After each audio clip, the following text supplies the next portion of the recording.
दिसंबर 2000 जबलपुर की आज हम BA पार्ट सेकंड में राजनीतिक विज्ञान के फर्स्ट पेपर प्रमुख राज्य व्यवस्थाएं में विशेष संस्थान के प्रमुख जो संयुक्त जो तत्व हैं उनके बारे में जानकारी करेंगे।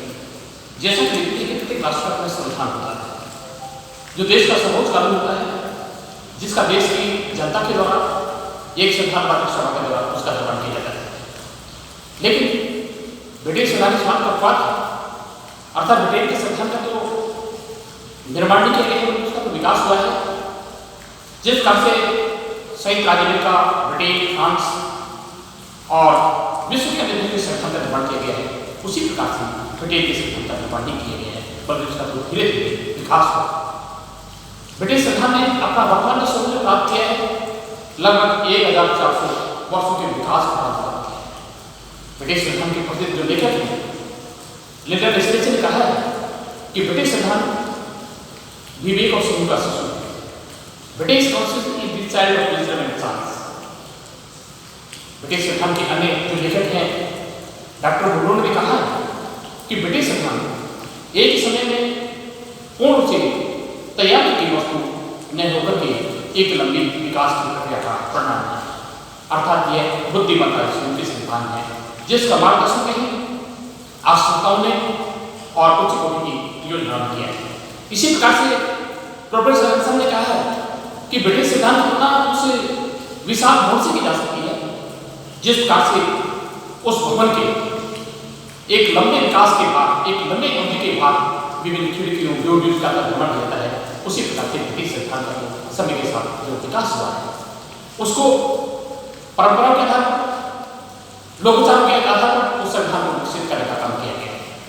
तो ब्रिटिश संविधान का जो काफी विकास हुआ है, 1400 वर्षों के विकास का वर्तमान स्वरूप जो प्राप्त किया है, इस संविधान के विकास में संयोग और विवेक के तत्वों का महत्वपूर्ण योगदान माना जाता है, महत्वपूर्ण भूमिका रही है।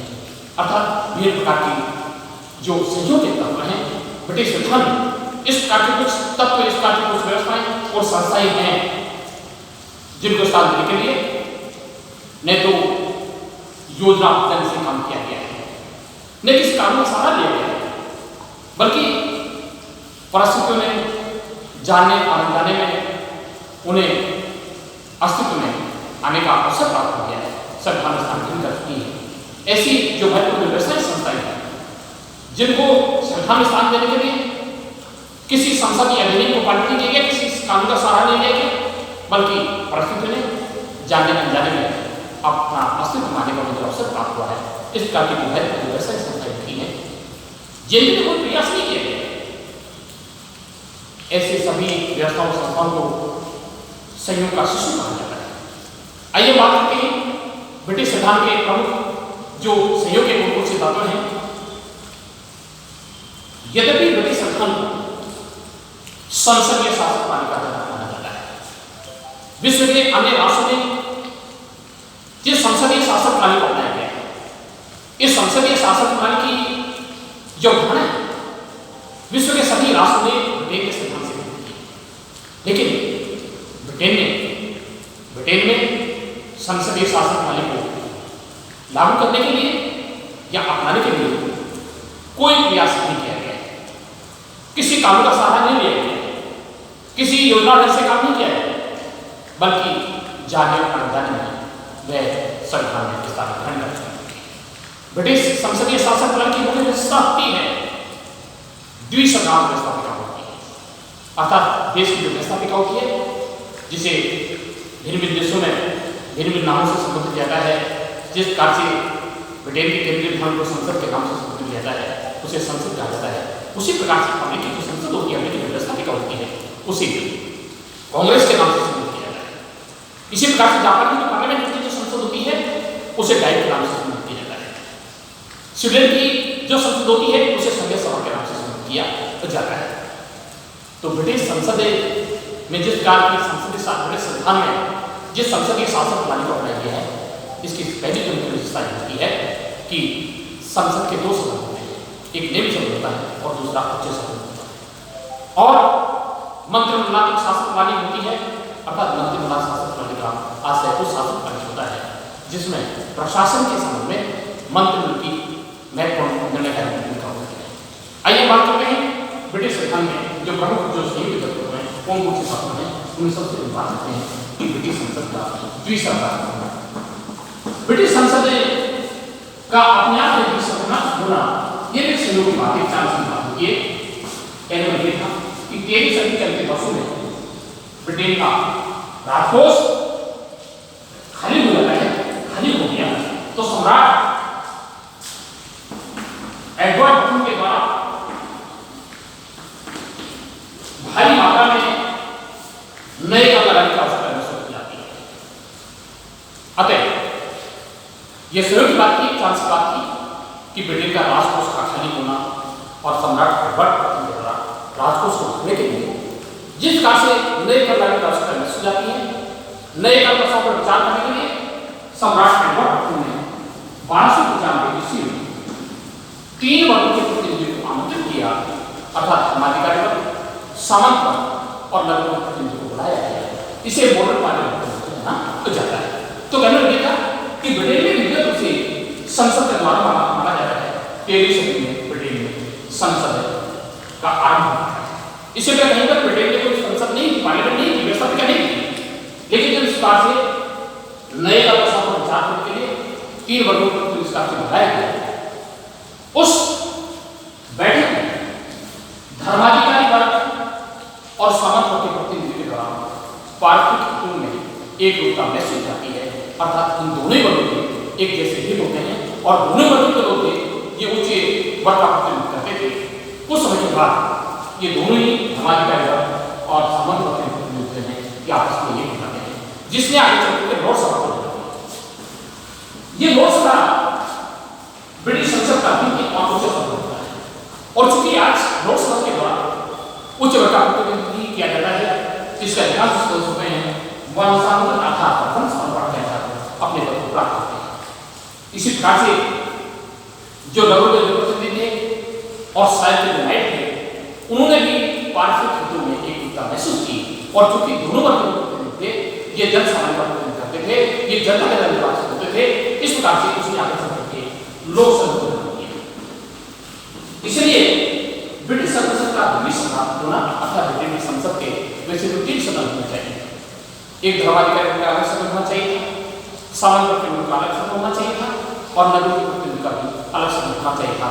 लेकिन इसमें की बात होती है, प्रश्न की बात होती है, चांस की बात होती है कि इनमें किसी प्रकार के हितों में कोई टकराव महसूस किया जाता है, एक जैसे महसूस किए जाते हैं और वो एक हो जाते हैं। इसलिए ब्रिटिश संसद का द्विसत्ता होना ये भी इसमें की बात होती है। तो लिटिल विशेषण सही कहा है कि ब्रिटिश संसद बुद्धिमत्ता और सहयोग की संतान है। The British council is the child of different class. अब बात करते हैं 17वीं सदी से पूर्व मंत्रिमंडल का विकास।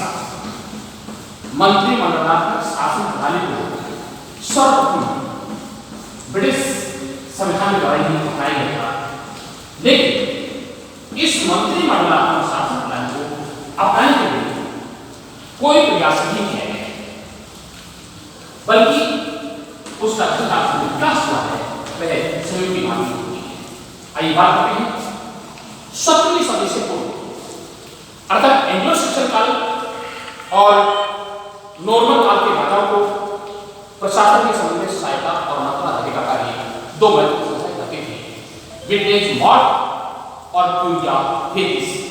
विंटेज मॉड को बुद्धिमानी समाज के नाम से भी जाना जाता था, अर्थात उसे बुद्धिमानी समाज में कहा जाता था। क्यूरिया हेरिस को साइड परिषद के नाम से भी जाना जाता था। विंटेज मॉड एक विशाल आकार का संस्था था जिसने आगे चलकर संसद को जन्म दिया। इसी प्रकार से क्यूरिया हेरिस भी एक लघु आकार की संस्था थी, लेकिन एडवर्ड सस के काल में क्यूरिया हेरिस प्रिवी काउंसिल में परिवर्तित हो गई, अर्थात लगभग 50 वर्ष की बहुत बड़ी संस्था क्यूरिया हेरिस एडवर्ड सस काल में एडवर्ड सस ने अपने काल में अपने ही समय में प्रिवी काउंसिल की क्यूरिया हेरिस की छोटी सी जो प्रिवी काउंसिल होती है उसे बदलना का आरंभ कर दिया, जिसने आगे चलकर कैबिनेट को जन्म दिया। अब बात करते हैं 17वीं सदी में मंत्री का विकास। अब ये बात जो बात हुई है 17वीं सदी की बात हो रही थी और 17वीं सदी में स्थापित मंत्री का विकास होता है। 17वीं सदी में जो पूर्वी जो कॉन्सेप्ट थी एक अपेक्षा करके एक बड़े आकार से थी, इसलिए जात खत्म और सारा खत्म के बाद इस पूर्वी कॉन्सेप्ट की छोटी समिति से बंधना करना प्रारंभ कर दिया और जाता है। इस कारण से इस सभी में मंत्रा लेने का जो काम था उसका जो 5 व्यक्ति समिति में था उनका नाम था कबाल। अर्थात 5 व्यक्ति की जो समिति होती है उन 5 व्यक्ति के नाम का जो प्रत्येक अक्षर था उसको लाकर के मंदिर का कर सकते हो समिति का निर्माण किया जाता है। कबाल नाम कहा जाता है कि C equal to Clifford, A equal to Arlington, B equal to Buckingham, A equal to Ashley, L equal to Harvard. ये 5 व्यक्ति होते हैं। इनके द्वारा सम्राट और प्रशासन के संबंध में मंत्रणा और सहायता देने का काम किया जाता है। देखिए आज का जिस प्रकार से मंत्रिमंडल होता है अर्थात मंत्रिमंडल के संबंध में जिस प्रकार की राजनीतिक संस्था होती है उस प्रकार की राजनीतिक संस्था नहीं थी। मंत्रिमंडल सबका सब लेकर के करती है। तो सभी समझने के मंत्रिमंडल का इस प्रकार से विकास हुआ है। कबाल होता है, क्लिफर्ड, आर्लिंगटन, बकिंघम, एशले और हार्वर्ड है। इन 5 व्यक्तियों की जो समिति होती है उसी के द्वारा राजा को प्रशासन के संबंध में सहायता और मंत्रणा देने का काम किया जाता है। अब बात करते हैं 18 सदी में मंत्र का विकास।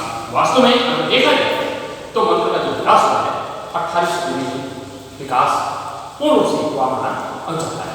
अर्थात जिस प्रकार से मंत्रिमंडल सरकार की शासन प्रणाली को देख रहे हैं, विश्व के अधिकांश संस्कार की मंत्रिमंडल जो सरकार होती है सरकार की जो अस्तित्व देख रहे हैं उसका संपूर्ण विकास हुआ 18 सदी में माना जाता है।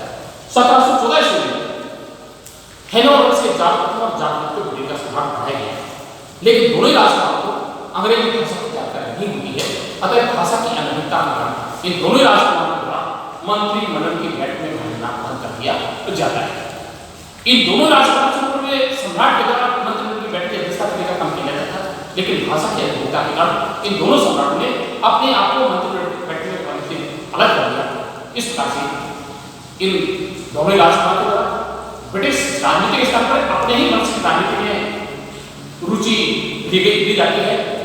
अंत में मंत्रिमंडल की बैठक की अध्यक्षता करने के लिए मंत्रिमंडल के किसी सदस्य को नियुक्त किया जाता है जिसमें आगे प्रधानमंत्री पद से चुना जाता है। अर्थात जब मंत्रिमंडल के किसी सदस्य के द्वारा मंत्रिमंडल की बैठक की अध्यक्षता का कार्यक्रम प्रारंभ हो जाता है जिसने आगे प्रधानमंत्री पद को जन्म दिया, सर रॉबर्ट क्लाइव प्रधानमंत्री माने जाते हैं। 1792 ईस्वी में जब ब्रिटिश संसद के द्वारा एक मंत्रिमंडल के द्वारा एक प्रस्ताव पारित कर उसे संसद के पास अनुसमर्थन के लिए भेजा जाता है, लेकिन मंत्रिमंडल के द्वारा पारित प्रस्ताव को संसद के द्वारा उसका अनुमोदन दिया जाता है। तब सर रॉबर्ट क्लाइव ने शीर्षक से त्याग पत्र दे दिया। तभी से परंपरा स्थापित हो गई, ये परंपरा आरंभ हो गई है कि संसद से प्रांतिक प्रत्येक मंत्रिमंडल को त्याग पत्र उसे ही देना होता है। तो 28 सदी में मंत्रिमंडल का पूर्ण से विकास हुआ है। अब बात करते हैं 19वीं सदी में मंत्रिमंडल का विकास। 19वीं सदी में भी मंत्रिमंडल का इस प्रकार से विकास हुआ है। देश प्रणाली का इस प्रकार की व्यवस्था हो जाती है। रानी कानून की जो रानी राजपाल संसद में एक ही दल की काफी समानता हो जाती है, उसका भी व्यक्तिगत नहीं कहा जा सकता है। आज हम क्या बात करेंगे